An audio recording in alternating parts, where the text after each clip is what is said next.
Hi viewers, ஒரு சூப்பரான promo தான் வந்திருக்கு. வீடியோவை ஸ்கிப் பண்ணாம ஃபுல்லா கேளுங்க. நம்ம சேனல் இப்பதான் ஃபர்ஸ்ட் டைம் பாக்குறீங்கன்னா மறக்காம நம்ம சேனலுக்கு சப்ஸ்கிரைப் பண்ணிட்டு நம்ம வீடியோக்கு ஒரு லைக்கையும் தட்டி விட்டுருங்க. வாங்க இப்போ வீடியோக்குள்ள போலாம். எபிசோட் வேற லெவல்ல போய்கிட்டு இருக்கு.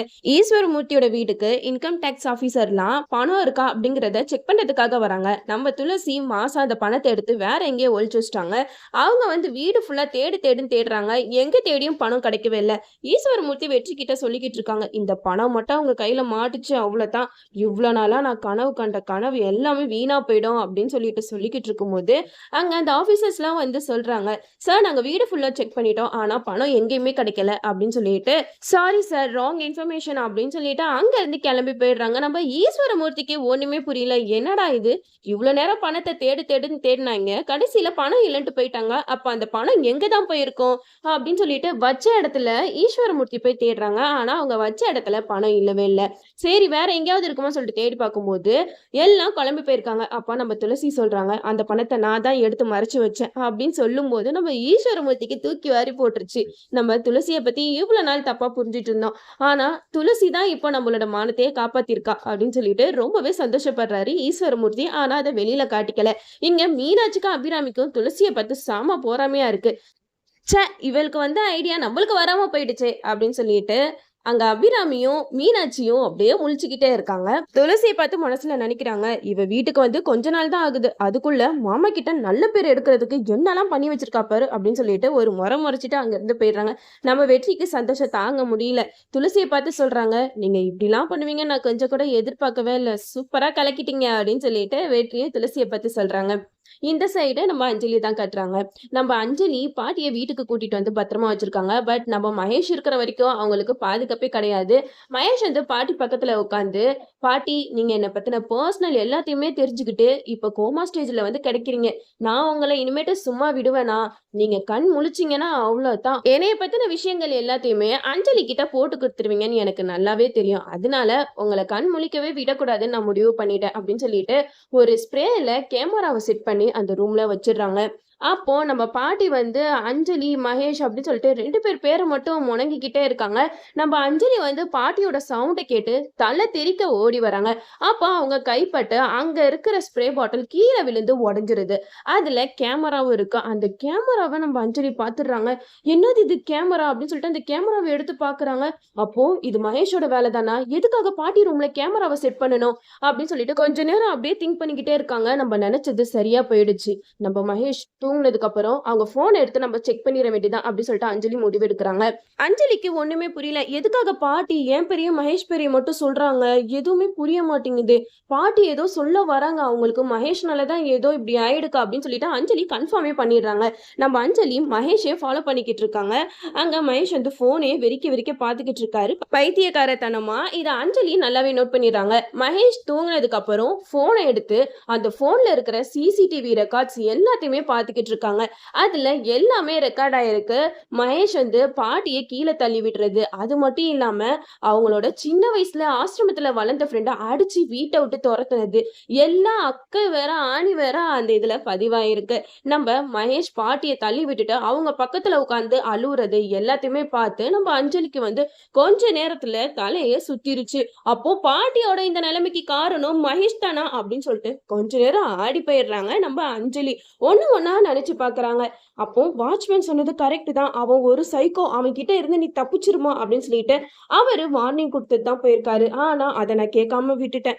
நான் மட்டும் அப்பவுமே கொஞ்சம் உஷாரா இருந்திருந்தேன்னா இப்போ பாட்டியை காப்பாத்திருக்கலாமே அப்படின்னு சொல்லிட்டு நம்ம அஞ்சலி அழுதுகிட்டு இருக்காங்க. அப்போ அஞ்சலி இன்னும் என்னாலாம் ரெக்கார்ட் ஆயிருக்கா அப்படின்னு சொல்லிட்டு ஒரு ரெக்கார்டையும் பார்க்க அவங்களுக்கு தூக்கி வாரி போடுது.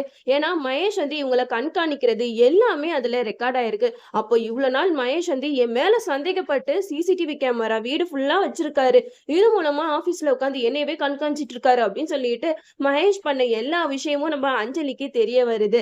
அது மட்டும் இல்லாம நம்ம அஞ்சலிக்கு இன்னொரு விஷயமும் புரிய வருது. அப்போ மகேஷோட சின்ன வயசுல இருந்து கூட வளர்ந்த அந்த அர்ஜுனை பிடிச்சாதான் எல்லா உண்மையும் வெளியில வரும். அது மட்டும் இல்லாம பாட்டி காலில் விழுந்து எதுக்காக மகேஷ் கெஞ்சணும், ஏதோ பாட்டிக்கு மகேஷை பத்தின விஷயம் தெரிஞ்சிருக்கு, அதை என்கிட்ட பாட்டி சொல்ல வர போய் தான் அவங்களுக்கு இந்த மாதிரி ஆயிருக்கு. மகேஷ் நீங்க இப்படி பண்ணுவீங்க நான் கொஞ்சம் கூட எதிர்பார்க்கவே இல்ல. உங்கள நான் எந்த அளவுக்கு நம்புனேன். அன்னைக்கே வாட்ச்மேன் வந்து சொன்னாரு, "மகேஷ நம்பாத. அவன் ஒரு சைக்கோ" அப்படின்னு சொல்லிட்டு. நான் தான் சின்ன வயசுல இருந்து நீங்க யாருமே இல்லாம வளர்ந்துருக்கீங்களே, அதனால இப்படி இருக்கீங்கன்னு சொல்லிட்டு எல்லாத்தையுமே சகிச்சுக்கிட்டு போனேன். ஆனா என்னைக்கு எங்க பாட்டிய கொல்ற அளவுக்கு நீங்க துணிஞ்சிட்டீங்களோ, இனிமேட்டு நான் சும்மா இருக்க மாட்டேன் மகேஷ். என் பாட்டியோட இந்த நிலைமைக்கு காரணம் நீங்க தான். உங்கள நான் என்ன பண்றேன்னு பாருங்க அப்படின்னு சொல்லிட்டு கோவத்துல அஞ்சலி போறாங்க. அங்க போயிட்டு யாருகிட்ட என்ன சொல்றதுன்னே அஞ்சலிக்கு ஒண்ணுமே புரியல. பாட்டி பக்கத்துல உட்கார்ந்து அழுதுகிட்டே இருக்காங்க.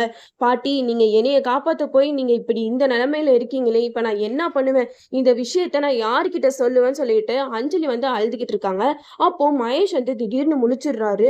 மகேஷ் முழிச்ச சத்தம் கேட்டு நம்ம அஞ்சலி வந்து என்ன பண்றது, ஏது பண்றதுன்னு தெரியாம முழிச்சுக்கிட்டு இருக்காங்க. அப்போ ஃபோன் வந்து அஞ்சலி கையில தான் இருக்கு. பக்கத்துல திரும்பி பார்க்குறாங்க. ஃபோனையும் காணோம், அஞ்சலியும் காணோம்.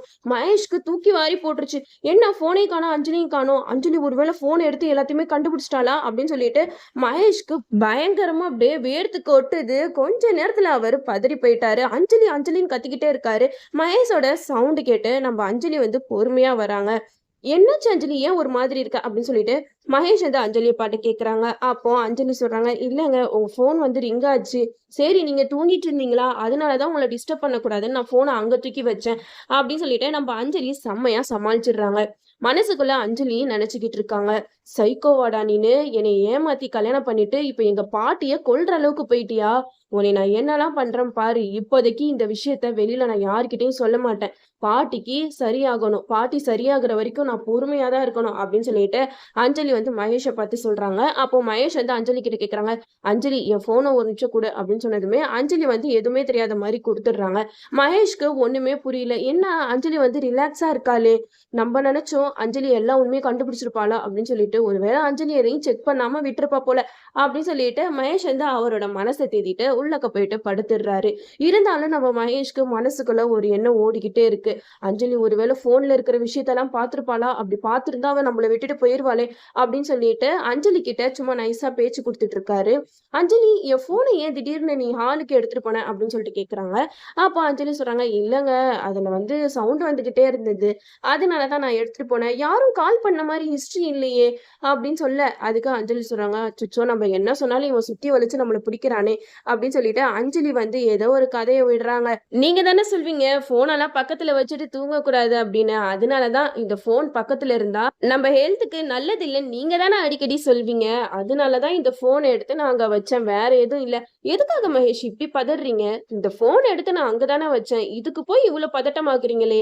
அப்படின்னு சொல்லிட்டு அஞ்சலி கேட்க, அதுக்கு மகேஷ் சொல்றாங்க, "இல்ல அஞ்சலி நான் சும்மா தான் கேட்டேன்" அப்படின்னு சொல்லிட்டு மழுப்பிடுறாங்க. மகேஷ் வந்து பாட்டி கோமால இருந்து வெளியில வர மாதிரி கனவு தான் கண்டாரு. பட் அது வந்து இப்போ நினைவாயிடுச்சு. எப்படி இருந்தாலும் மகேஷ் வந்து அஞ்சலி கிட்ட மாட்டுறதுக்கு ரொம்ப நாள் ஆகும் தான் நம்மலாம் நினைச்சிட்டு இருந்தோம். பட் இவ்ளோ சீக்கிரம் வந்து இந்த உண்மையெல்லாம் தெரிய வைப்பாங்கன்னு நான் கொஞ்சம் கூட எதிர்பார்க்கவே இல்ல. அதுவும் நம்ம அஞ்சலிக்கு ஆதாரத்தோட எல்லா உண்மையும் தெரிஞ்சுச்சு. செம்மையா இருந்துச்சுன்னே சொல்லலாம். இனிமேட்டு தான் இருக்கு மகேஷ்க்கு. அஞ்சலி சும்மாவே விட மாட்டாங்க. அது மட்டும் இல்லாம அந்த சீக்ரெட் ரூம்ல இருக்கிற நம்ம முருகனோட அம்மாவையும் காப்பாத்தி, இந்த சொத்துக்கெல்லாம் அதிபதி இந்த முருகன் தான் அப்படின்னு சொல்லிட்டு அஞ்சலி நிரூபிச்சு இந்த சொத்தெல்லாம் வாங்கி முருகன் கிட்ட கொடுத்துறணும். அஞ்சலியும் மகேஷை விட்டு போயிடணும். அப்பதான் எபிசோட் வந்து வேற லெவல்ல இருக்கும். நம்மளும் வெயிட் பண்ணி பார்ப்போம். ஓகே வீவர்ஸ், இந்த வீடியோ உங்களுக்கு பிடிச்சிருந்தா லைக் பண்ணுங்க. மறக்காம நம்ம சேனலை சப்ஸ்கிரைப் பண்ணிருங்க.